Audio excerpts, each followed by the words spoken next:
It's beautiful. I'm glad to see you all here tonight. Thank you all for coming to this installment of our Financial Speaker Series. When we started this series a couple of years ago, we had great speakers from the beginning, and it has only gotten better as we've gone along. So we are very fortunate tonight to have the next. It's now becoming a long gray line of speakers that we've had at this event. So we're very fortunate that John Regan and PermCap have brought us fantastic speakers who share with the community, and I'm glad to see so many community members tonight from industry and the finance world here in town and beyond. So thank you all for being here. This should be another great installment of this series.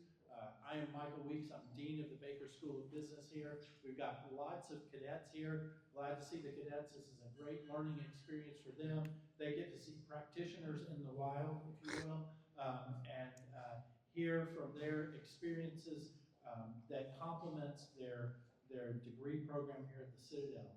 This year we've got a lot of cadets. We've got record enrollments this year in the Baker School of Business. We're at over 850 cadets and about 350 MBA students, so we have about 1,200 students in the business school this year, more than we've ever had before. And it's because of the great professors we have and the great supporters like John and PermCap that bring these events and have created interest and drive demand for our programs. So thank you all for being here. Without further ado, I'll turn it over to John to introduce our speaker for tonight.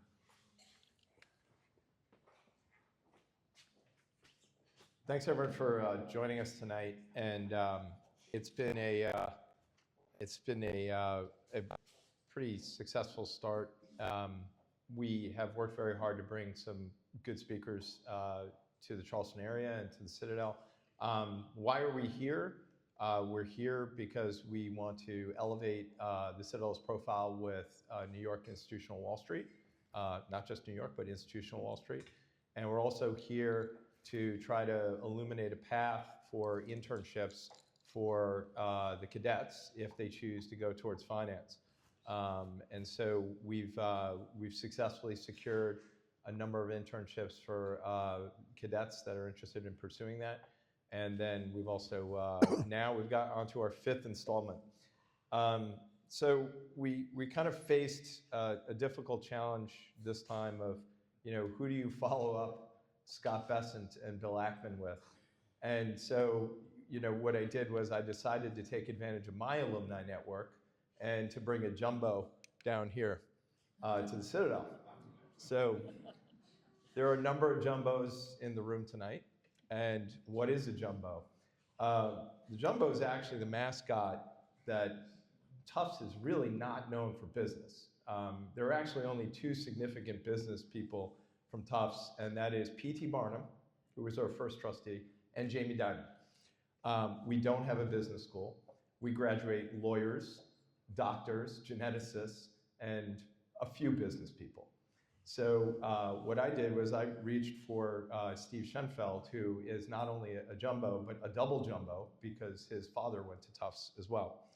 And jumbo, P.T. Barnum actually bought an African elephant and toured it around and made money selling tickets, and eventually had it stuffed and landed at Tufts University, where the students would rub the trunk for good luck.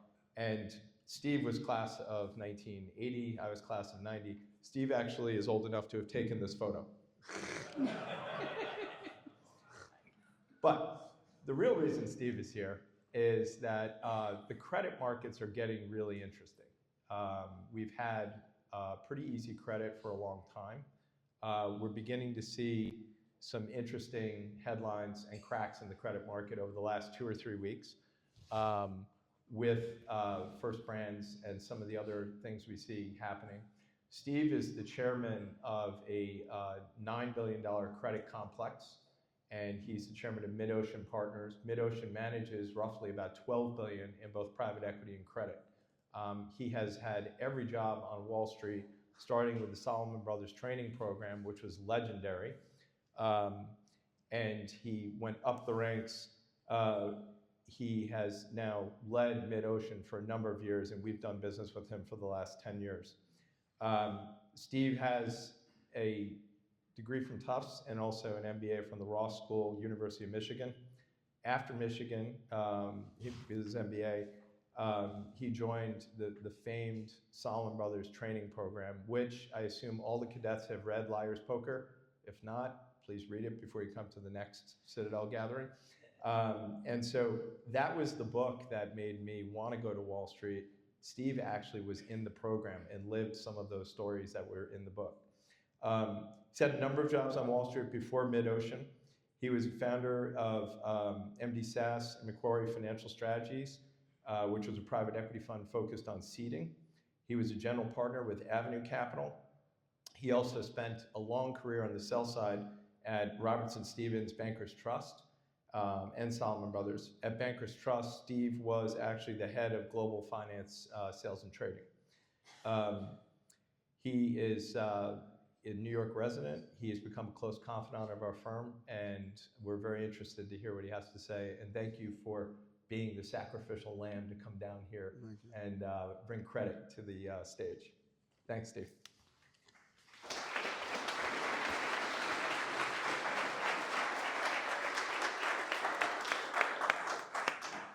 John, thank you, and it's an honor to be here. Really nice to meet some of you. You know, if my father was alive, John, he would have said the guy can't hold a job. You know, and the other thing you should know about Jumbo, in different political climate, in the 60s, they actually burned Jumbo down. So while, you know, it's a great symbol of our university.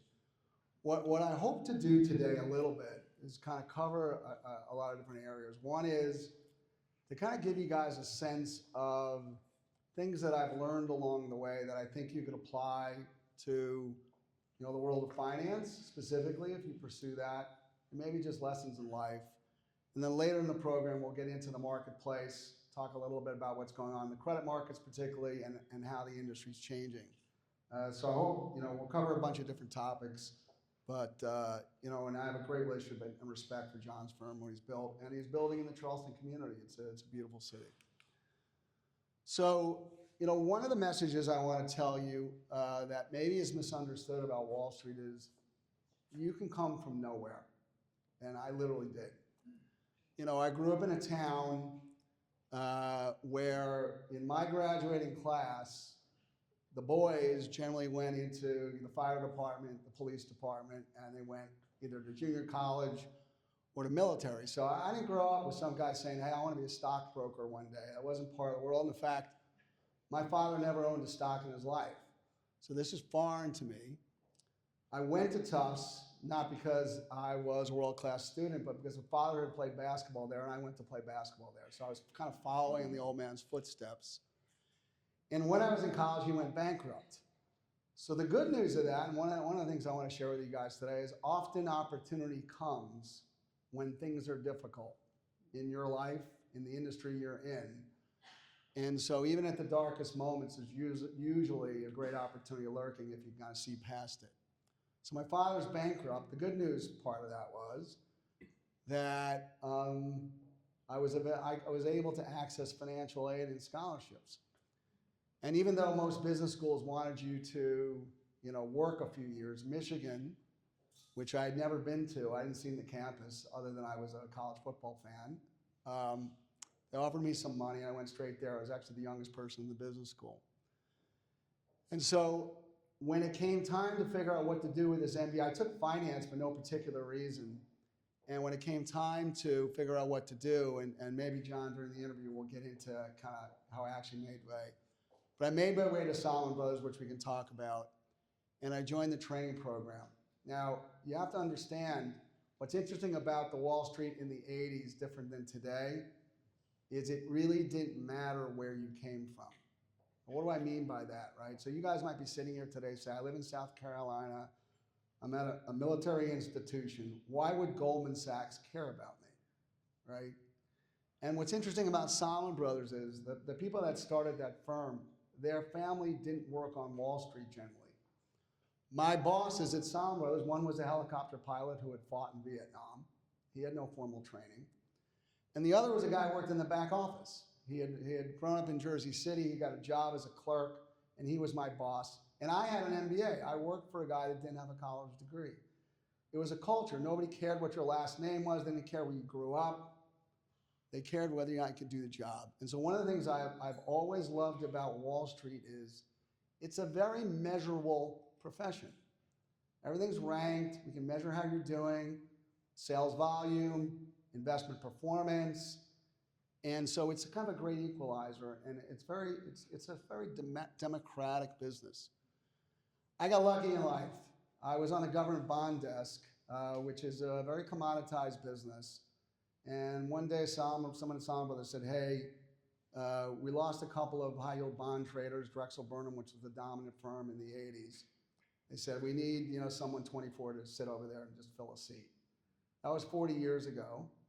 And I've spent 40 years of my career in the leveraged finance business, which has become maybe the most lucrative part of the Wall Street industry.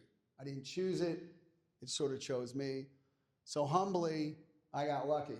Now, I'm pretty good at what I do, but that's another message I want to share with you guys is that if you're prepared for the opportunity when it comes, luck can play a role in your life, but you have to know it when you see it. And when I made the transition from the government desk where we were trading basis points between things, it's a very commoditized business. And I walked over and someone said, okay, you trade New Jersey casinos where there was no market and you had to make the prices up. It dawned on me that this was a more interesting business. I might be good at that. And without boring you, John mentioned Bankers Trust. I learned how to manage people. And then later in my life, it became an entrepreneur. Once I had some money in the bank, I wanted to start, doing my own thing, and I created a firm, and I was part of the management team that created MidOcean Partners. But just to follow up on the point, Bankers Trust, we bought Alex Brown, which is a famous Baltimore firm, and then Deutsche Bank came in and bought us. So at the time, that's when I went to Boston. I didn't find that possibility interesting. I went to Boston. But my partner, Ted Virtue, who runs MidOcean Partners, he stayed with the bank. He became a senior executive at the bank. But large institutions often change their minds. And so MidOcean was created when Deutsche Bank decided they wanted to get out of the private equity business. They had their own fund. And so we, the partners at MidOcean, we bought the business from the bank we worked for at a pretty massive discount, which created MidOcean Partners. If Deutsche Bank had never decided they wanted to get out of the business, MidOcean probably wouldn't exist today, at least not the way it's configured. Today I have kind of an upstairs job. I sit on the management committee.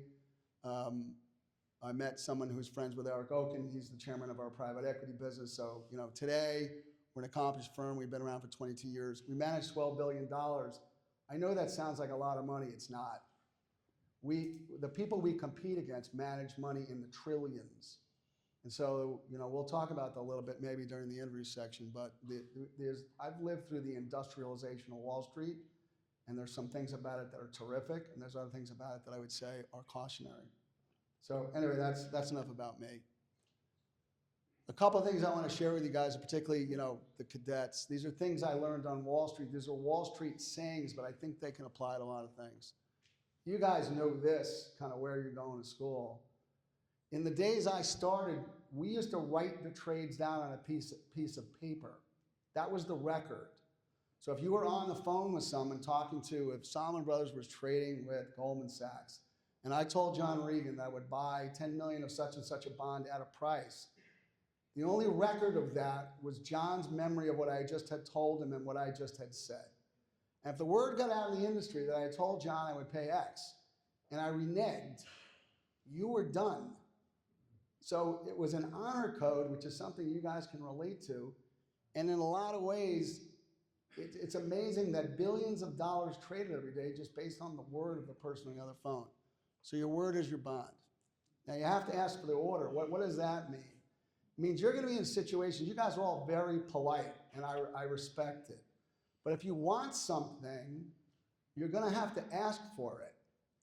So they taught us at Salomon Brothers, if you had a meeting with a potential client and you left that meeting and they liked you, that was not a very good meeting.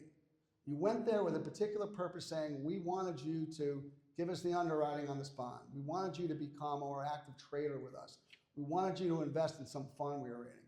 So they taught us to make sure you left every meeting asking for the business. What that leads to a lot of time in life is no. But they taught us you have to ask. They also taught us you also always have to have an opinion, which I guess in society maybe sometimes, it's better to be sort of neutral, but we learned that you have to have an opinion. You have to have a point of view. Every day we came in, so every policy, every view on interest rates, a view of a stock, if someone senior to you said, what do you think of NVIDIA? I don't know. Not acceptable answer. You had to think it was rich, cheap, you wouldn't want to touch it. Don't get out indicated. This one's subtle. So there are things in business, Wall Street, which you actually commit to, and there are things you say you're going to do. So what this means is if you go into a meeting and Alex, who is John's partner, goes and represents that we have the best of something, doesn't mean anything, and so if I walk in and say, well, we're pretty good at it, Alex might have won that business based on indicating that they were better at it, providing no evidence of that whatsoever.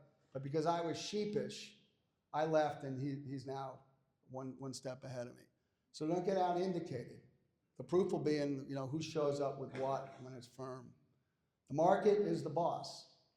The market, one of the things I always love about the market is to tell you whether you're right or wrong. You come in every day and you can measure it. And so you have to listen to it. You might have opinions about it, but you have to be humble about it. I think this is really important because I think salesmen sometimes get sort of a bad rap. The most successful people I know rarely invented anything, but they mastered the craft and they learned how to communicate it and learned how to convince people to take action. The most successful guys I know on Wall Street are the marketers and the salesmen. They're the ones that run the firm. They're not the investment geniuses or the banking geniuses structured. They're the salesmen. And then one last thing, and then I'll move into some more substantive stuff. Every time someone's buying or selling an asset, you could take the view that one of those two people is wrong, right? Price is going to go up, so the guy that sold it was wrong. Price is going to go down, the guy that bought it was wrong. What you learn over time is you have to understand the motivation of the person who's on the other side of that transaction. It may be the right thing for them to do, and it may be the right thing for you to do. There's not necessarily a loser in every transaction. And the more you do transactions where two people win, the more successful you're likely to be, the better relationships you're going to have. So it's not about winning and losing. It's about the right decision at the time. Just a few more things because I thought, in talking to John, what would be useful. This is really important because I know a lot of successful people who have gotten it wrong for periods of a time. Their businesses have failed. I grew up on a trading desk. They had runs where they were wrong for periods of time. At the end of the day, you will get many chances in your business career and in life, provided that no one questions your character and your integrity. Now, talking to you guys about that, it's sort of funny in a way. But I'm just reinforcing something I'm sure you're learning here. You'll get a chance, you'll get second chances, provided you can be trusted. Same point, the second, your reputation is your most valuable asset. That's not this degree, although it's helpful. It's not your technical knowledge, your reputation is your most important thing. When you're young and you're quiet, it's not the right approach. Because as you get longer in your career, and I expect you to know something, and you then ask me a question you should already know, that's a demerit. So in the beginning, don't be afraid to ask questions because you're embarrassed that someone might say to you, hey, you should know that. So at your ages or you guys are young, now's the time. Teamwork matters. If you can surround yourself with people that are better than you and you empower them, I think it's a winner. In every business plan I've ever seen, I've seen thousands of them, are always wrong. Sometimes they're too conservative, sometimes they're too ambitious. The message here is that you're going to have to adapt many times to many situations. So be flexible. And then last one, I married a girl who liked to ski, I didn't ski, and I got past that.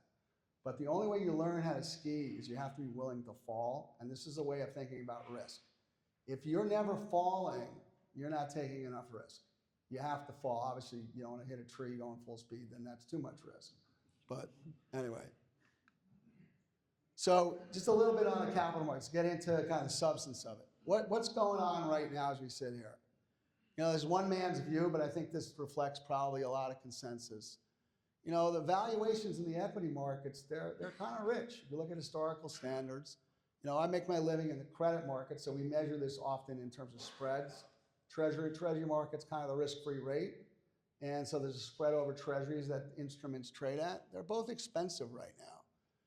The economic picture it's a little muddy right now. Some of the policies, they're sort of disruptive, so you're not sure what they're gonna mean in terms of inflation, growth. So the macro picture's a little foggy. Trading relationships are changing.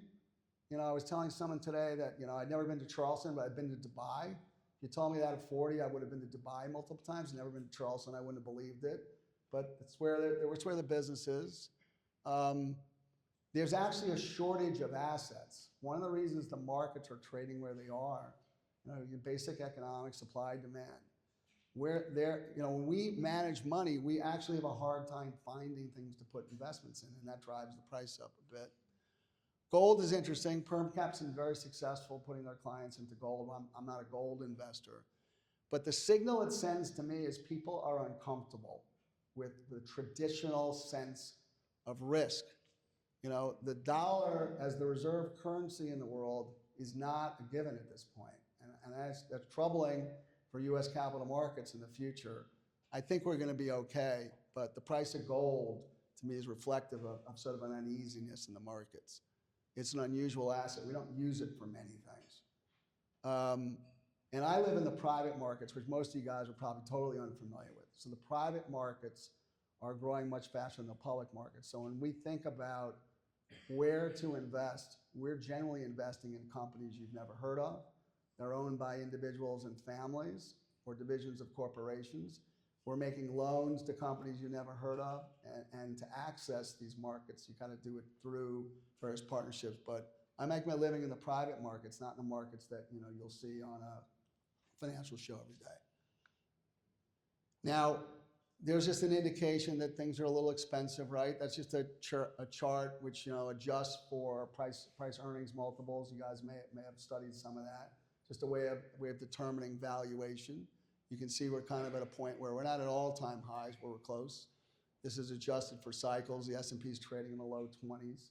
That's the rich end of it. One of the things that's going on that most people don't understand at all is there's fewer public companies when there used to be. Guys like me take public companies private. And so the actual supply of companies you can invest in the public is shrinking. That's one of the reasons why there's more money clamoring after fewer companies. So here's maybe a better illustration of it. If you look on the left, there are 8,800, that's global. There's 8,800 public companies. There are over 200,000 private companies. So the pie dwarfs what's available in the public market. Now the standards to become a public company, obviously there's some minimum standard. But if you look at the size of the markets, in terms of dollars, the public markets are way bigger. They dwarf the private market. So there's an imbalance here between the number of companies that you can invest in the private markets, and the actual dollars chasing those public companies. It's an interesting dynamic. Now, they relate to each other, because if someone owns a bunch of car washes, right, we're gonna try to find a public comp to that, so we can put a price on that. So notwithstanding the fact that they're kind of different trajectories, they relate to each other in terms of how we price assets.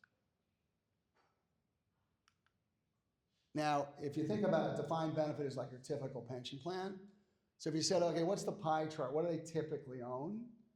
It's a good illustration on the right. Those equities are generally public equities. This is a TD chart. Corporate bonds are usually investment grade corporate bonds. They could be junk bonds. Agencies, treasuries, those are government issued securities.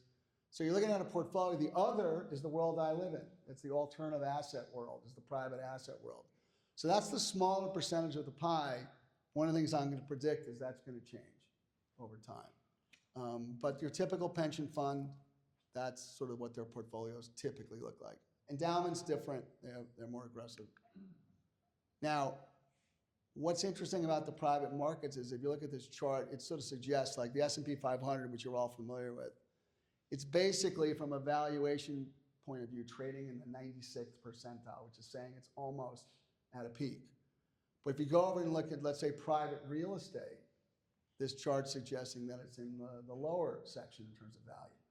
So it doesn't mean necessarily you're going to sell all your stocks and buy private real estate and do that swap. But it gives you a sense as you go over to the alternative side of things, the valuations in the private market by historical standards are more reasonable.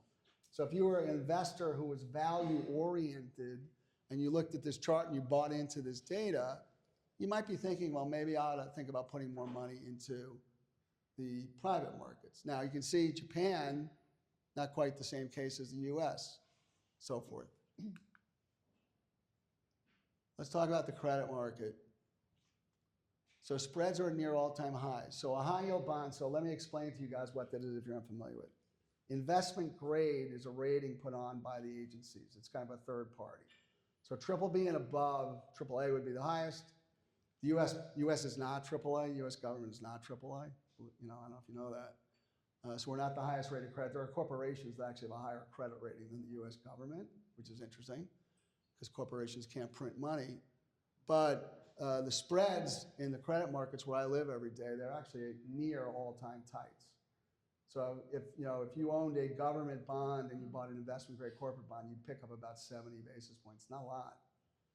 If you owned a government bond and you traded in for a high-yield bond, you'd pick up less than 300 basis points. So that all-in yield would be about 7%. Not terrible. Put your own inflation number on that, and then that's sort of the net return that you're sort of earning. Credit stats, what do I mean by credit stats? It means we measure the company's ability to pay us back. There's only one thing good that can happen in a credit instrument, you get paid back. Everything else is bad. You're making a loan, you charge them a price, it's called an interest rate. Every other outcome is bad if they don't pay you back. So it's kind of a defensive mindset if you're a credit investor. But if you look at the data across the entire industry, so we measure their ability to service this debt, right? Cash flowed over their interest expense is a common way we do it. How levered are they? How much money have they borrowed? The numbers are okay. There's no indication yet that I see, I've been doing this for 40 years, that we're sort of out of control. Notwithstanding, John put up a couple of headlines which is giving people pause, including fellow Tufts alum Jamie Dimon, who talked about cockroaches in the system. Those two situations, I would argue, they're sort of unique. There's underlying fraud in those transactions, not that it can't happen. So I personally think they're more indicative of bad underwriting and bad sort of dealing, bad faith in dealing. And Jeffries, who's very involved in the First Brands transaction, their stock dropped 25%. So it kind of goes back to my earlier point about your reputation. People are not enamored with the way Jeffries handled that. Now, private credit's a really important part of the MidOcean business. We manage about $8 or $9 billion. A big chunk of that's private credit. What's private credit? It's simple to understand. If I lent you money, that's private credit. Didn't trade in the public market. It's just a transaction between me and you. We put a price on it. I wrote you a contract. You agreed to I might be secured by your home, might be secured by your car. You put an interest rate on it, and you're going to pay me back in 1 year, 2 year, 10 years time. That's credit. If it occurred in the public market because JP Morgan syndicated the deal, the prices were on screens every day, that's public credit. The basic fundamentals of what's going on is basically the same. They behave differently, and sort of how you access liquidity is different. This is a big one from the standpoint where I sit. Because there's a shortage of assets to buy, we all keep widening the aperture of things we're willing to do. So for instance, when I started the credit business at MidOcean, we were not in the equipment leasing business. Now we'll do equipment leasing transactions. We were not in the litigation finance business. Now we'll do. We were not in the consumer finance business. Is that a good thing or a bad thing? It worries me. It's not that we don't understand it, but as we branch out into new areas, is it because the markets are fatigued, we're running out of good ideas, or it's just sort of a growth element in our business? We're going to see. But a lot of people are in businesses today that they weren't in 5 years ago. Now, some of that's because the banks are pulling out of businesses that guys like me want to get into, which we can touch on. Here's just an illustration of spreads being tight. You can see in '08, the world fell apart. So a high yield bond in '08, the spreads blew out to like 1,200 over. Today it's 300 over. So I started MidOcean's credit business in 2009 when the world had blown up. And what was interesting about that, notwithstanding the fact that people didn't have any money because their portfolios had blown up, it was easier for me to pitch MidOcean's business in '09 than it is today, 16 years later. Because today, the returns are lower. The opportunistic investors sort of don't see, in fact, they see caution out there. So believe it or not, even though we started managing $20 million, today we manage $9 billion, it was easier for me to get people's attention when we had a tiny business because the story was more interesting, notwithstanding the fact that people were frightened. John had this up before. I gave you my comment. We'll see how it plays out. The one thing that does worry me is that in the fever that has become the capital markets that I live in every day, the competition to compete for assets is such that our underwriting standards have arguably gotten a little bit more lax, which is worrisome. A lot's written about it. So for instance, in the private credit market today, roughly 14% of the interest that we theoretically collect, we don't collect. It's not because the company couldn't pay us back, it's because we agreed at the outset that you could pay us in kind, which is a way of saying you're deferring the cash payment and the principal is growing. Now that's a rising number. So it's indicative of competition amongst lenders to win the business, but potentially lowering of standards. And so people cite that a lot as something they're worried about. Jamie Dimon's quote is interesting because he's the CEO of the biggest bank in the United States. So I don't know if he's suggesting there's more to come. I don't really see it, to be honest. Let's talk a little about private credit. So I put this up there to give you a sense of, so on the right is the high yield bond market. It's a public market. It trades every day. The large banks make markets in these markets. The quant firms make markets in these markets. It's pretty liquid. You can get in and out of it. You can change your mind pretty much every day. The same is kind of true for the leveraged loan market. The leveraged loan market is loans to larger corporations that the big banks will syndicate. So it's a securitized business. It's not like the old days where you went down to your local bank, you borrowed some money, and they held it on their balance sheet. The large banks package these assets now and syndicate them. They're in the distribution business. Direct lending is kind of an old-fashioned lending business. Now, in the old days, the banks owned this market. Today, the asset managers are dominating this market. And so a middle market business in Charleston, South Carolina might get their loan from MidOcean. That didn't happen 25 years ago. And it's a sea change in the business. And it goes to what I was saying before. People are in need of assets. We think these are high quality loans, so we're doing some of that. The thing that's coming next is you guys are going to own these assets. This world of private investing, President Trump signed some legislation that your 401ks, you're going to have access to this product or heretofore. So mom and pop want to put $1,000 into this market, you're going to be able to invest in this market. Is that a good thing? Maybe chat about that. Today, the rules today of engagement, you have to be of a certain network to be in these markets. You have to be a certain level of sophistication. That's changing. It's called democratization, but there are things about it that are interesting. I don't want to get into all these things, but I talked about a couple of different things we're doing. The pie chart on the right. This is a market now. It's a huge market. It's about a $3 trillion market and growing. And there's all manner of different things that go on here, which I want to bore you with all these different things. They're all suggestive of a different risk profile. So mezzanine is lower in the capital structure. It's riskier. It's more subordinated.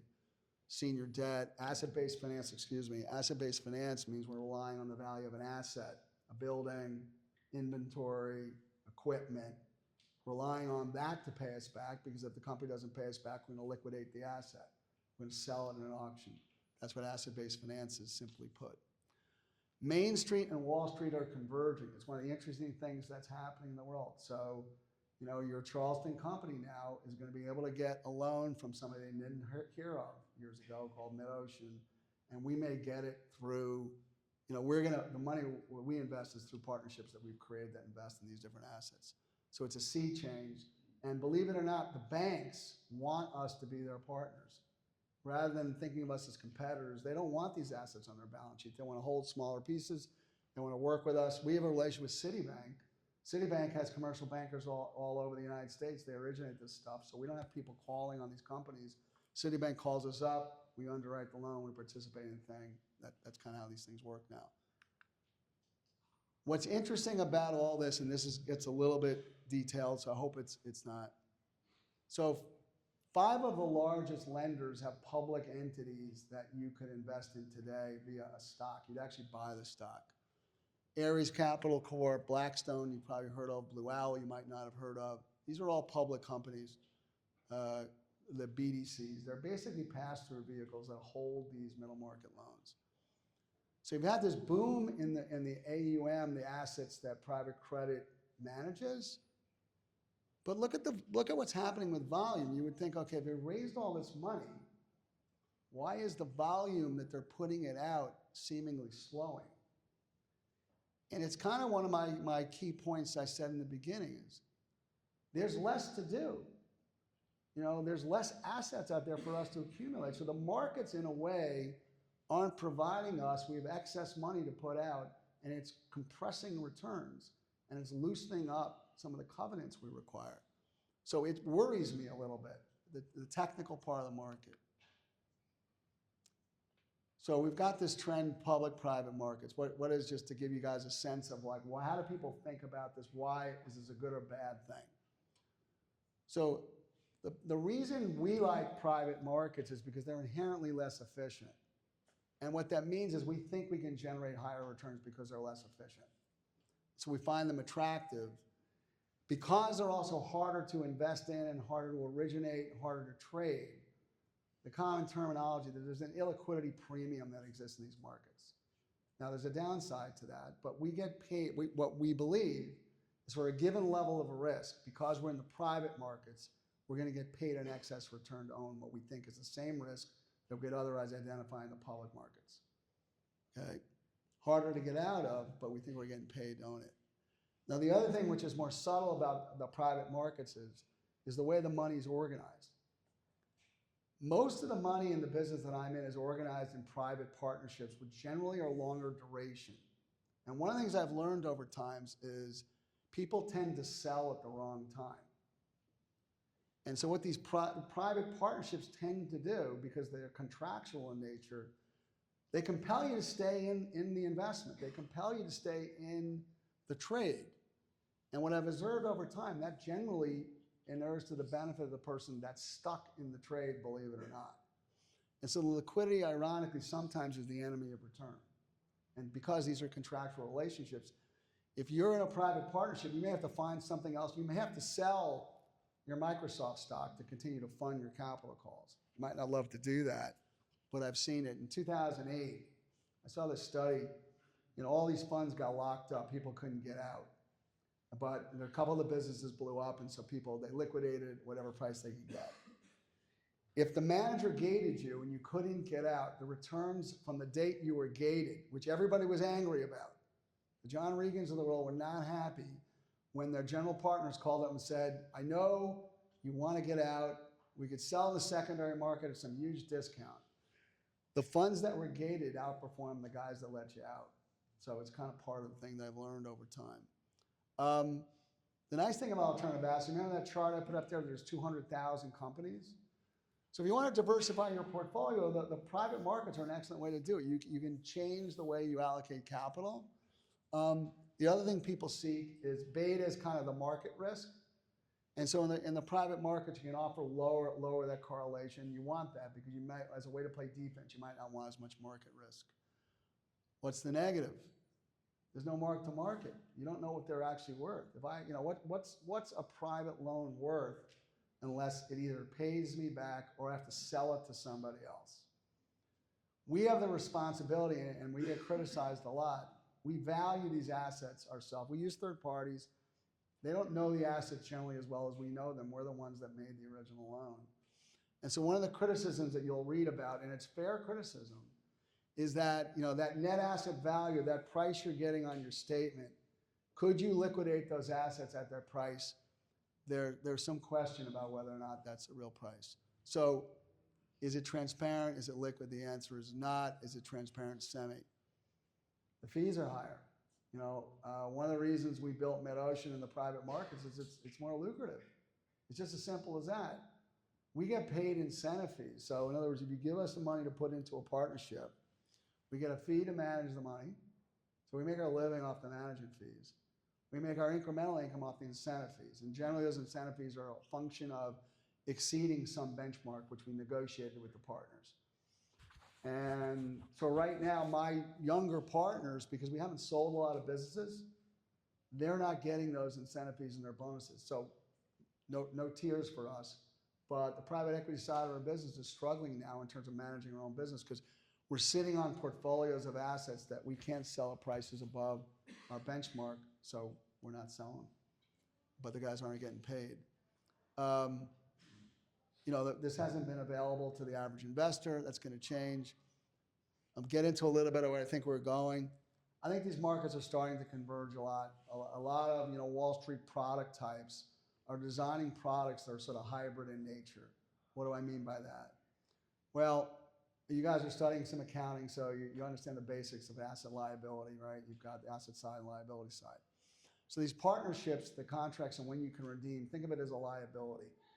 So I put a pool of illiquid assets into something that you can get out of every 30 days. There's a mismatch, right? If you send me a notice saying I want out, okay, now I've got these illiquid assets, what am I going to do with them?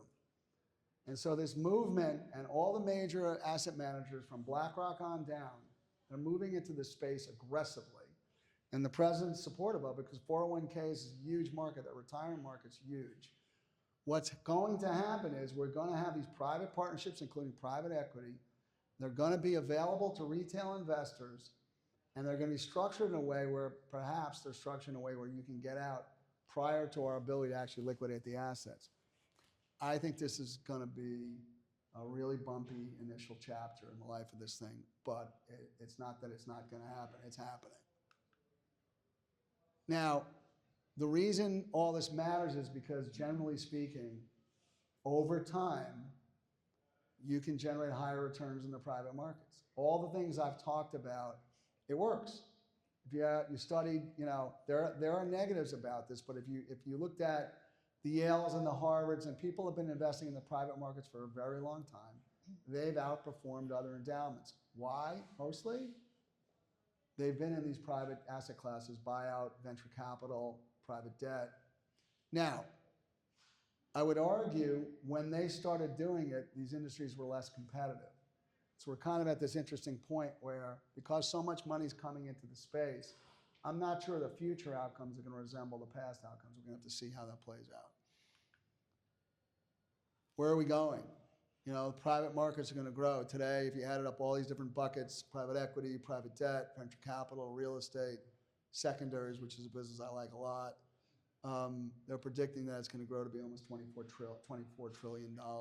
It's a lot of growth. So as you guys think about career paths, right, and you want to kind of align your career path where there's going to be growth, where we're going to need smart people to work in these industries, rather than going to work for the local bank, you might come work for an asset manager and you'll be doing the same thing you might have otherwise been doing 20 years ago, calling on companies, trying to make direct loans to them, except you're doing it on behalf of an asset manager and you're doing it part of the branch of a Wells Fargo.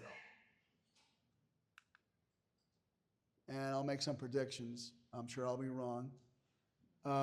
Alternative assets are going to continue to increase in your wallet. So all of you are going to own more of them.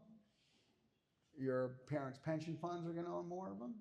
This institution, I don't know how they manage their endowment, but they're going to own more of it.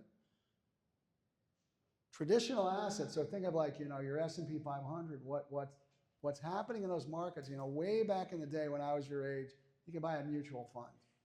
And a mutual fund, the guy would pick stocks. And there were some famous people that did it back in the day. Peter Lynch was a famous stock picker.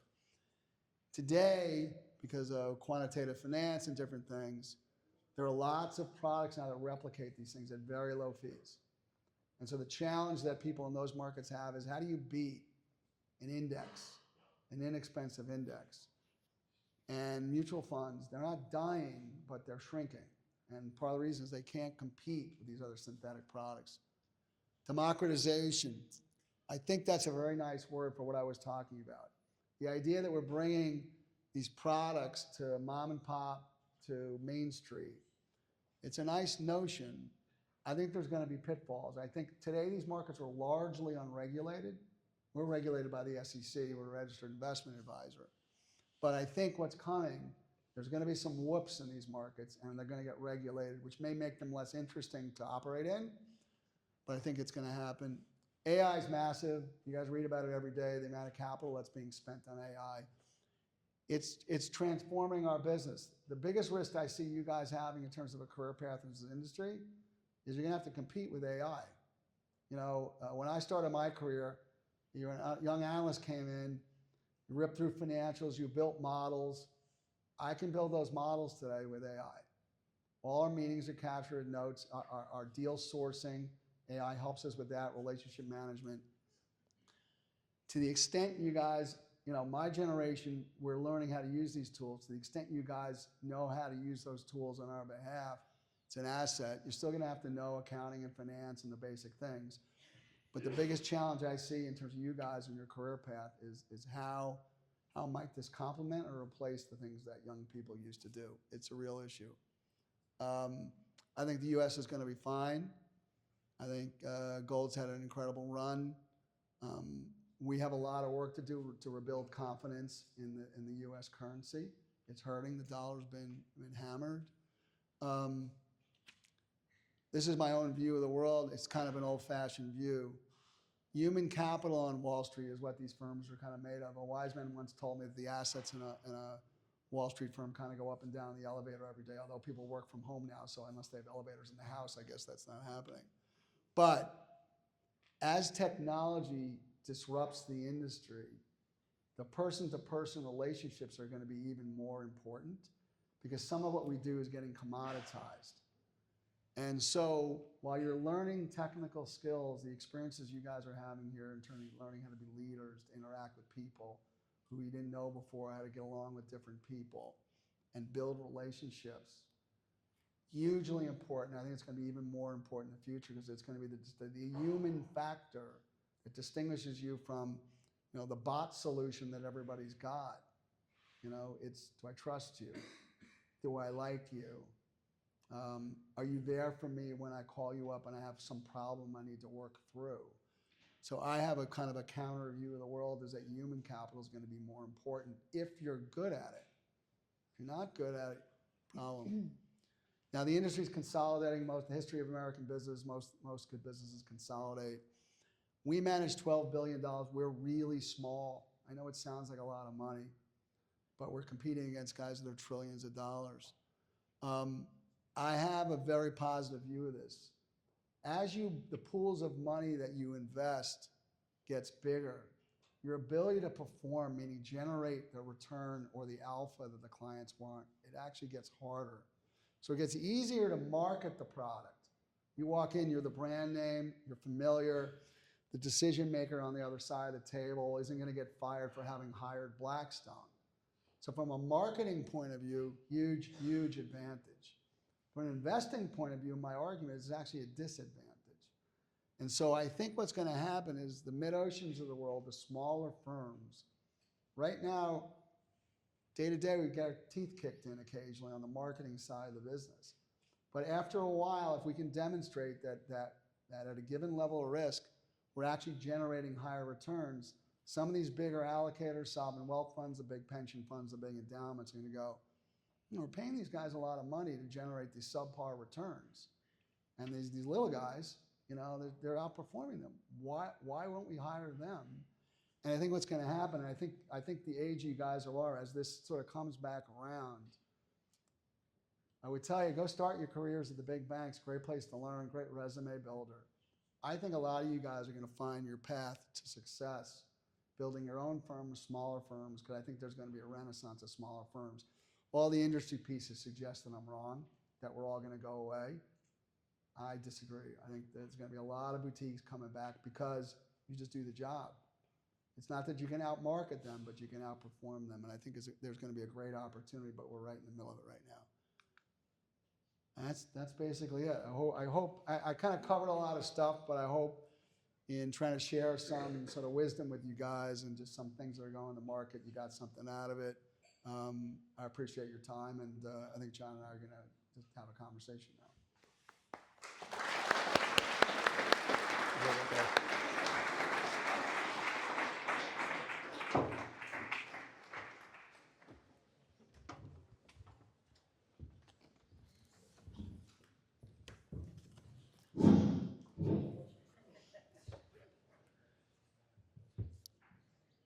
Why'd you want to work for the human piranha? This is a great story of the legendary Solomon training program that they've written books about. This is the book that caused me to want to go to Wall Street. Steve was actually living in the book, and it was. It's also a case of, for young people, how it didn't really. It took a couple of different turns. Well, is that too loud? If you'll indulge me, I'll start before we get to the human piranha, but I'll get to it. First of all, I would strongly recommend you read the book. It's a great read. Michael Lewis became a famous author. He was a shitty bond salesman, but he was a very good writer. And it's very accurate. So I told you a little bit about my background, but my career is a testament to sort of not taking no as an answer. And I'll get to the human piranha because it goes back to my training program years. So Salomon Brothers was a private firm, so it was the partners owned it. And most of the partners were these guys that didn't grow up in the elite families on Wall Street. Most of the guys, their parents did other things. But it had a reputation for being kind of a scrappy place. Now, when I went to Michigan, I told you that I was like very young in the business school, so I didn't really I didn't know anything about finance, although I was a finance major. But I was a good basketball player. So, and I'm outgoing. So I organized a business school is massive at Michigan. So I organized a basketball team for the business school. I was the coach and captain of it. And in the first couple of weeks of school, I organized a practice. And I happened to live on the other side of the business school, so I was on my way to the gym to play basketball with this team that I had organized, which was going to compete. In Michigan, intramural sports are a whole nother level. I played college sports, but this is serious stuff. Like, we had Division I guys on my team. I was a Division III basketball player. And believe it or not, like, we beat the football players in the final, and it was the guys that actually went into the NFL. Like, it's insane to think they were playing intramural basketball, but that's what they did in the 80s. I guarded Jim Harbaugh, which every once in a while I run into him now, and I say, I kicked your ass, Jim. Anyway, so I'm going to the gym, and the Michigan weather is not usually good, so I was cutting through the business school, and there was 2 placards out there, career day, Morgan Stanley and Salomon Brothers were presenting. And all the second year business school, so if you guys are MBAs, you would know this, they were all in suit and tie, basically going to hear a presentation in this amphitheater. And I had like 20 minutes to kill, so I figured I'd go sit and listen to the thing. I sat in the back in my gym clothes. Everybody's in suit and tie. They all lined up to go basically, ask and beg for a job kind of when they were graduating. So at the end of it, I walked up to the 2 guys that had presented and said, in my gym clothes, and said, I'm a first year business student, I really shouldn't have been in here, but I was eavesdropping in the back. I live in New York City. I need a summer job. I go, that's great. And the Salomon Brothers guy, to this day, I'll never forget the guy's name was Jerry Wigdortz. Teddy Annabelle would know him. He said, well, next time you're home, come and see me. I had no idea what that meant. So I came up for Thanksgiving that fall, and I called him up. He says, great, come on in. I didn't own a suit. I'm like a middle-class kid. I didn't know what this was, but I needed a job. So I get there, I said, I'm here to see Mr. Wigdortz. They said, well, here's your whole day of interviews. I go, well, what interviews? Where are you talking about? Here's the whole day of interviews. So I went through a whole day of interviews. I had taken a training, I had a migraine headache. I got crushed. I didn't even know what they were talking about. Modigliani, Miller, I don't know, it sounds like two Italian guys, what they do. They have option price, nothing. I got blown out. So I came home, I said to my mother, I go, that was the most embarrassing thing I've ever done in my life. Anyway, I go back to school, I get a 3-paragraph letter from Salmon Brothers, Dear Steve, no thanks. Good luck in school. Signed, this guy Leo Corbett was the head of the Human Resource Department. So most of us would have just said, I never had a shot, I didn't know what I was talking about. I figured out, I got nothing to lose. I called him up. I called the office, I said, hi, this is Steve Shenfeld. Yeah, I got this letter, a rejection letter. Yeah. I'd love to talk to Mr. Corbett. They go, he's really busy. I go, it's gonna take 2 minutes. And to this day, I don't know why she did this, but she put me on the phone. And I said, I got this letter, I'm really interested, I find this interesting. I know I bombed the interviews, I wasn't prepared for it. Could you tell me what the people said about me? And he was like, this is a private matter, I can't tell you what. But I go, don't tell me who said what, just tell me the content of it. I'm really intrigued, I'm a competitive guy, I wanna figure this out, I need the feedback. So I have no idea to this day whether he actually went to you gotta say, this is pre-internet, he went to some folder or something, and he goes, everybody loved you. I go, what are you talking about, everybody loved me? I go, everybody loved me. Well, then why did you reject me? We don't take summer interns from the University of Michigan. What are you talking about? It's a good business school. Yeah, we would take kids from Harvard and Yale and Stanford. You never had a chance. Wake Forest was just doing you a favor. So I'm like, does he mean to tell me that I'm in Michigan, they gave me a scholarship? This doesn't make any sense. I'll tell you what, I had a great idea. He goes, what's your great idea? He goes, why don't I just come work there for free? You got nothing to lose. It doesn't cost you anything. Everybody loves me. He said, when does school end? I go, I don't know, May 7th. He goes, when can you be here? I go, May 8th. So I went. Anyway, that summer, all the Stanford and Yale kids would run around the firm as summer interns. I wasn't really even in the program. I was like kind of shadowing it, sort of. At the end of the summer, the same guy says to me, you know, if you want to come back and work here full time, you can work here. He goes, but you can think about it. I go, I don't think about it. I'm coming back. Oh, by the way, none of the other kids were hiring, none of them. None. Anyway, so now I go back to school, I come back to Sambas, and the first day of the training program, they say, all right, we hired 30 of you guys, there's only 24 jobs. What are you talking about? We're only gonna keep 24 of you, good luck. So you had to figure out, you had a job, but you didn't have a job. Anyway, at Salmon Brothers, it was like, sort of like, it's almost cultish. You kind of knew who the stars were. And there was a guy there by the name of Tom Bernard, who was called the human piranha in the book. And he's humorless. The man is humorless. But you understand, you made your living on a phone. So I decided that this guy was the best bond salesman in Sambas, which is the best bond firm in the world. I'm gonna get a job after the training program from this guy. So I would go down to the trading floor, I would stand next to him, he'd look at me and he wouldn't get off the phone. I would just stand there. And one of the young guys that worked with him said, you know, just hang around. Eventually he'll get off the phone, you can talk to him. Anyway, I didn't visit with any other trading desk in the entire firm. I was committed to this guy, he's the best guy in the firm. So I didn't meet anybody else. So it was a risk because if I didn't get one of those 24 jobs, I was gone. The night before the training program, we went out to dinner, and he barely spoke to me. Like, I'm at dinner with him, he didn't speak to me, and I'm like, this is weird, but nobody else can put up with this guy but me, I'm in. And then he says to me, in the morning of placement, you're out. I go, what do you mean I'm out? Everybody thinks I'm a Cro-Magnon, I gotta hire you, you're a little bit like me, I can't hire you, I gotta hire somebody nice. What do you mean I'm out? Good luck.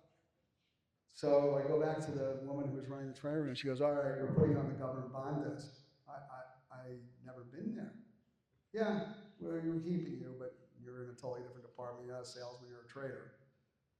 And I sat there, and when I walked up to the government bond desk, having not met any of the guys, they gave me a folding chair to sit there and said, "Hey, you," and I won't tell you what they called me. "Hey, you, so and so. See that chair? That's your office. You sit there." And so I chased the human piranha to no avail. But that's how we learned in those days. You know, you showed up before your boss, you left after they left, the simple stuff, and still to this day is the favorite job I've ever had. The place was transformative in my life. So sorry, it's a long story, but that's how it started. And I think that for the cadets, you know, LinkedIn makes you lazy. No one's returning. I don't know how many unread messages I have on LinkedIn. No one's returning your message on LinkedIn. We put out job ads on LinkedIn occasionally for simple, like entry-level jobs, and we'll get hundreds of responses in the first 24 hours. Sometimes Wharton MBAs and Harvard MBAs, which tells me that they're using an algorithm and just blasting out their stuff as well. I think that if I were coming out of school, job hunting's got to go back to this, you know, mano a mano, call people. It's the most important skill set. Blasting out resumes and using LinkedIn will not get you in the door, and sometimes you do have to sit in the folding chair until the guy will talk to you. I will tell you because I started becoming an interviewer at Salomon Brothers after a couple of years. And obviously I kept pushing them to go to University of Michigan because they had slighted me, and I never could convince them. They never really recruited in Michigan. But I would talk to students from time to time because I like doing things like this even in those days. And shockingly, one night, they came to me and they said, "We need you to go down to Penn." Now, if you know anything about Wharton, if they've got 500 kids in a class, 495 of them wanted to work at Salomon Brothers. So I go, "You want someone who went to Michigan, go talk to the Penn kids." It's 100 Penn people that work at this firm. I go, "I know, but it's the last minute, nobody can do it." So I went down, I said, "Can I say whatever I want to say to them?" He goes, "Say whatever you want to say to them. They're still going to want to come here." I went there, I said, "You guys are not interesting." And they're like, "What do you mean we're not? We were at Wharton." I go, "You're not interesting." What's interesting to me is when I meet the kid who went to the University of Iowa, started out in the ag school, and he's sitting in front of me, and I go, why are you here? How'd you get here? How'd you get from Des Moines, Iowa to New York City, those days downtown? How did you get here? That's today the same way I interview people today. "What are you doing in my office?"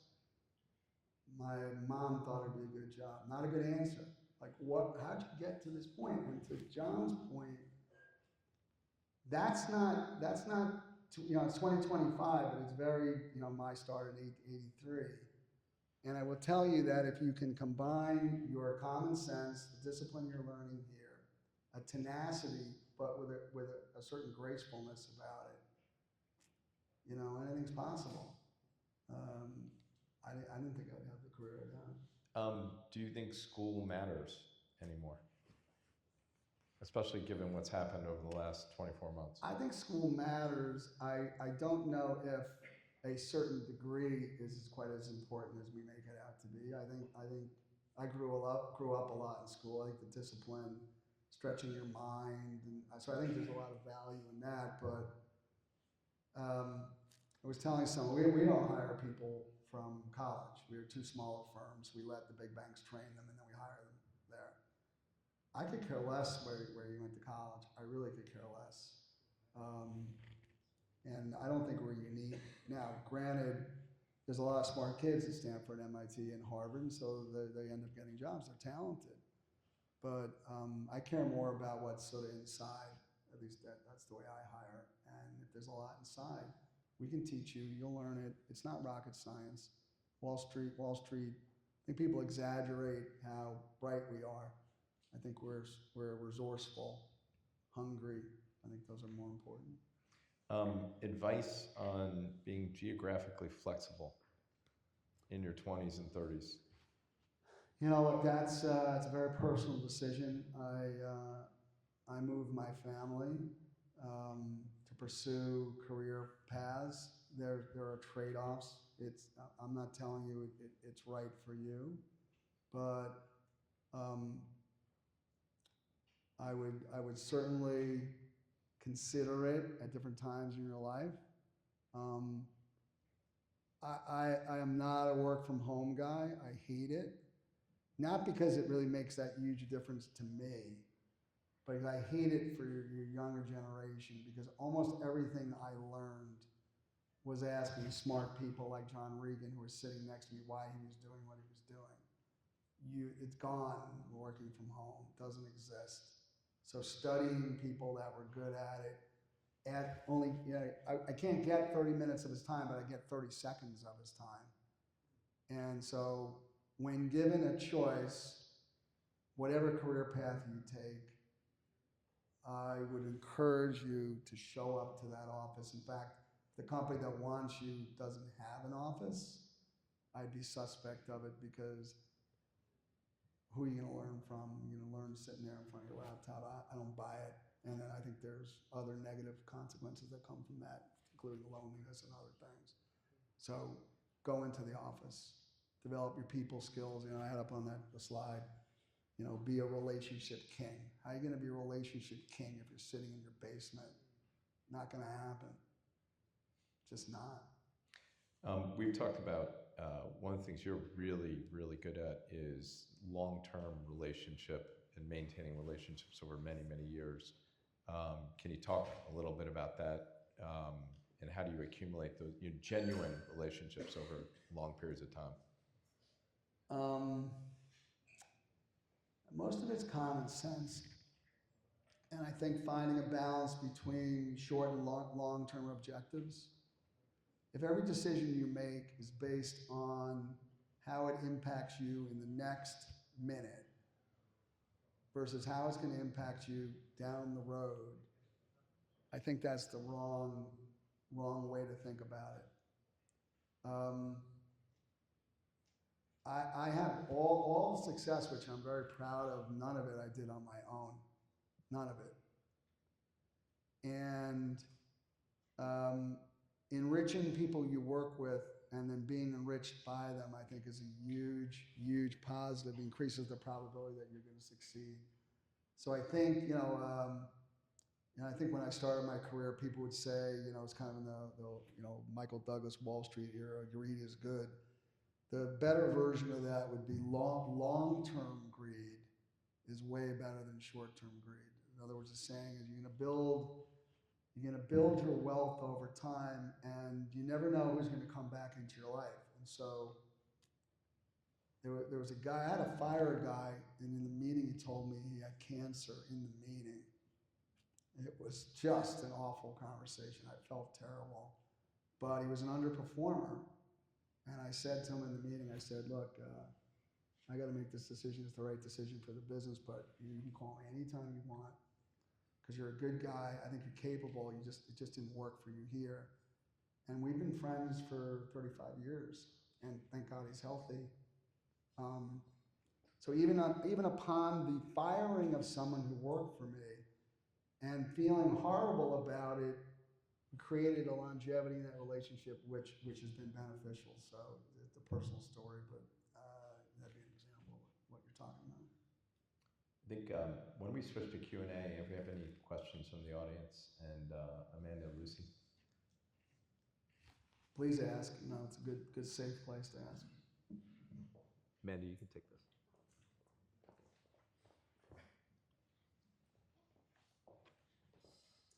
I have a question, Steve, for the cadets here.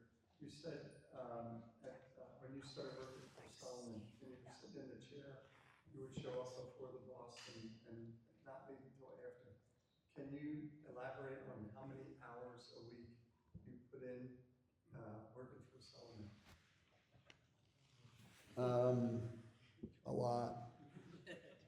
It wasn't just the hours, right? It was kind of a willingness to do really, theoretically, uninteresting tasks that no one else wanted to do. I think that you know, I have met thousands of smart people, but very few geniuses in my career. A couple. So most of us kind of fit into this bucket of being intelligent. And so the distinguishing factor of being just smarter than everyone else, I think it's an unlikely winning strategy. On the other hand, outworking, being more present, those are things that you can control. And so I think that's the message, you know. I always worked hard, I still do to today. You know, the older guys generally work, I know it sounds crazy, but the older guys in the firm, our firm, tend to work longer hours than the younger guys. On Fridays, you know, it's kind of the world we live in, that Fridays no one's in, and you walk around our firm on a Friday, and the 55-year-old guys are walking around going, "Where is everybody?" And like, you know, I don't know, they're taking yoga classes. I don't know what they're doing, but we're in because this is what we do. So if I were going to put a quantitative number on this, so cadets, here's the bad news. I'd say that number is 60 to 80. And you should assume that you're spending Saturdays, I think Saturdays in my 20s and 30s generally, all day Saturday. And I know a young lady, former track team captain at Tufts, is now working for a private credit firm. She's working for Audex. Nice. This is very bad news. 4 times a week till 2 in the morning, Saturdays and Sundays. Now that is the hardcore first 2 years out of school. You could expect that in an investment banking training program, but it's a brutal pace. I mean, I'll tell you one thing just as it relates to your question though. So I got blessed with 4 grandchildren now, and so the thing I want to do on the weekends is kind of hang out with them. But if it happens to rain, and it rains occasionally, I'll wake up in the morning going, "Oh, it's great, it's raining out." What's great about that? I guess I can get in front of my screens and look at some weird charts, and so the takeaway from that is that, and it has nothing to do specifically with finance, but it doesn't feel like a crazy number of hours if you're actually kind of really intrigued by what you're doing. If you go work, finances they're high-paying jobs, but if the only motivation you have is because it's a good paycheck, I don't think you're likely to be successful. You'll figure out whether you sort of really enjoy it and like it, and if you do, I wasn't looking at my watch. And if you average it out, it's like minimum wage. Well, now because we're all connected, you're sort of always working. That's John's always taking the fun out of everything. We have a question up here, Matt.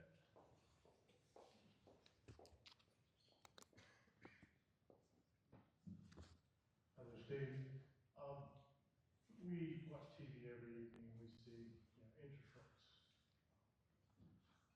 Which way are they going? Well, my question to you is, which way do you think they're going, and which way should they go? Oh, that's a good question. Well, I think they're going to go down, but I think we're all guessing as to what the real inflation rate is. So we own 24 companies, and they all existed in the supply chain. And when Liberation Day happened, all our business plans were blown up in terms of where we're going to source things from. How do you reroute like at a moment's notice? And I don't think first of all, I'm not even sure they're permanent in nature, because I think this president has a tendency to like to negotiate more than necessarily like is really committed to policy. But they're convinced that they can drive, deficits down slightly by sort of resetting these trading relationships. So what worries me about the Fed seemingly being willing to lower interest rates, which would tend to bring them down, is that the inflation factor, which generally would be pushing against that as the right decision, I don't think we all fully understand.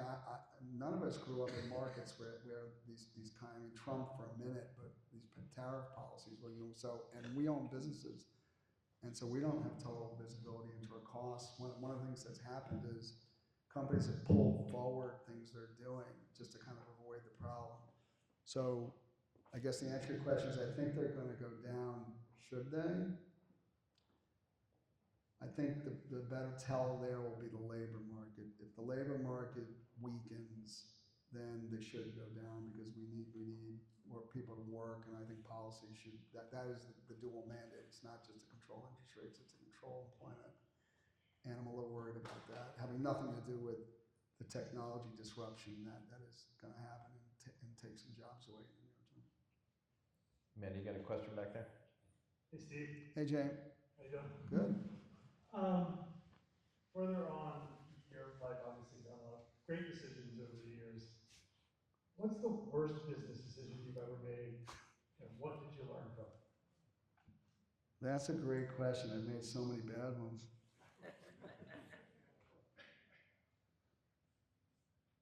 I got to pause on that because it's been a number. I will tell you that. I'll tell you that maybe the biggest missed opportunity as opposed to maybe a bad decision. So, hedge funds today are sort of like, they're commonplace. Whether you invest in them or not, whether you think they're, good use of your capital or not. But when I started my career, there weren't many around. And so the hedge funds that I was aware of, they kind of were in two buckets. One was in like sort of what you would think of as like macro, trading currencies, commodities, things like that. And the other were like long short equity funds. That was kind of the industry. It was a really nascent industry. But on trading desk, and Teddy grew up on trading desk, we used to hedge our positions a lot because we were market makers. So if we ended up getting too long, we'd have to hedge it in some way. So we kind of ran these long, short books. So I had this idea. I was just a kid. I was literally 27 years old. And I had this idea that there's no reason the bond and the credit market shouldn't have hedge funds as well. And so I wrote a business plan. And someone introduced me to someone that worked at those days, he worked at BlackRock. It was like a little baby firm in those days, tiny. And I went and presented to the guy, and the guy thought it was a terrible idea. And so I guess it's not a good idea. I went back about my business, only obviously the industry, became a monster. So the mistake I made was not that the guy's opinion was valueless, but I was disheartened by the fact that the first person I showed the idea to didn't think I was the smartest person they ever met. And I went back and just did my job. And if I had, asked 5 more people, I might have found someone who wanted to do it, and I would have gotten into the same industry I had gotten into literally 10 years earlier, and Lord knows what would have happened with that. So it's a way of saying that, don't be discouraged.